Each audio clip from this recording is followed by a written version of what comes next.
Hello बच्चों, let's read the question. Question says area of each plate of parallel plate capacitor is 100 centimeter square and the distance between the plates is 1 mm. It is filled with mica of dielectric 6. The radius of the equivalent capacity of the sphere will be. Four options given. Option A says 47.7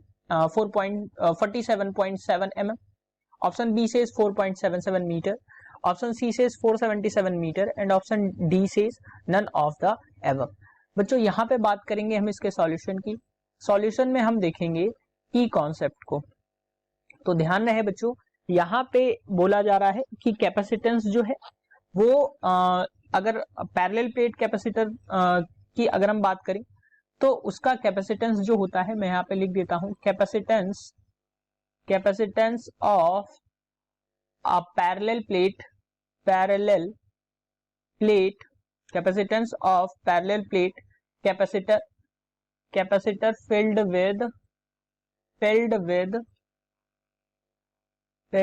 dielectric is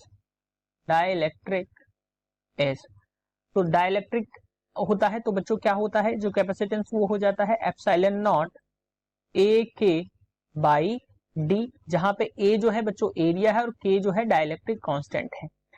और अगर हम spherical conductor के capacitance की बात करें, spherical conductor के लिए अगर हम कैपेसिटेंस की बात करें, conductor it should be conductor, तो कंडक्टर के लिए अगर हम देखें तो बच्चों कैपेसिटेंस जो होगा वो हो जाएगा C is equal to 4 pi epsilon nought r, जहां पे एप्सिलॉन नॉट जो है वो परमिटिविटी ऑफ फ्री स्पेस है।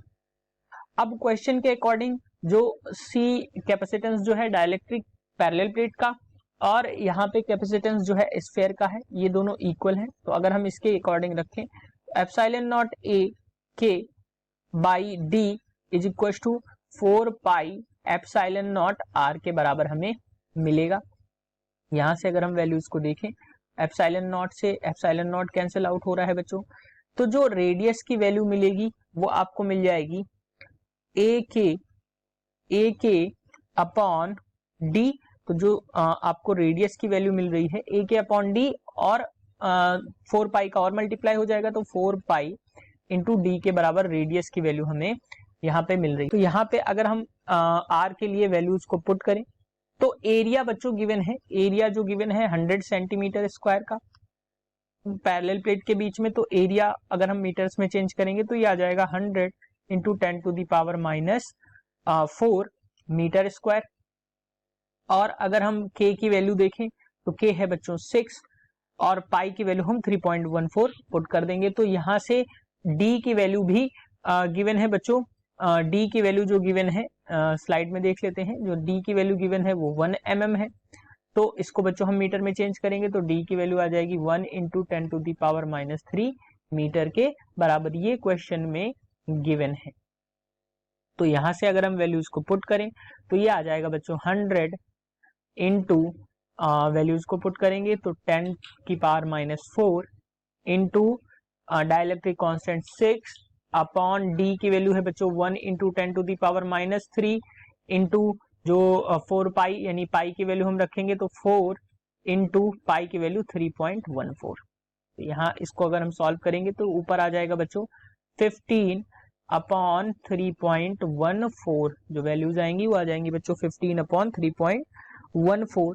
इसको आप कट भी कर सकते हैं, जैसे कि मैं यहाँ पे बता देता हूँ। 4 से बच्चों अगर हम इसको कट करेंगे तो ये हो जाएगा 2 और ये हो जाएगा 3, और 2 से अगर हम इसको कट करेंगे तो ये हो जाएगा बच्चों 50 को मल्टीप्लाई 3 में करेंगे तो 150 आएगा बच्चों। 10 की पावर माइनस 3 ऊपर जाएगा तो 10 की पावर माइनस 1 बचेगा और माइनस 1 का मल्टीप्लाई करा देंगे तो 15 बचेगा। तो यहां से अगर हम r की वैल्यू देखें तो ये आ जाएगी बच्चों। और ध्यान रखिए यूनिट की अगर हम बात करें तो ये मीटर में आ रहा है, क्योंकि सारी वैल्यूज को हमने मीटर में यहाँ पे चेंज कर लिया। तो 15 अपॉन 3.14 करेंगे तो ये मिलेगा बच्चों आपको 4.77 मीटर्स के बराबर, यानी कि जो रेडियस आएगी स्फीयर की वो आ जाएगी बच्चों 4.77 मीटर्स के बराबर। ऑप्शंस की अगर हम बात करें तो option B is the correct answer, that is 4.77 metre. Hope you understood it well. Best of luck.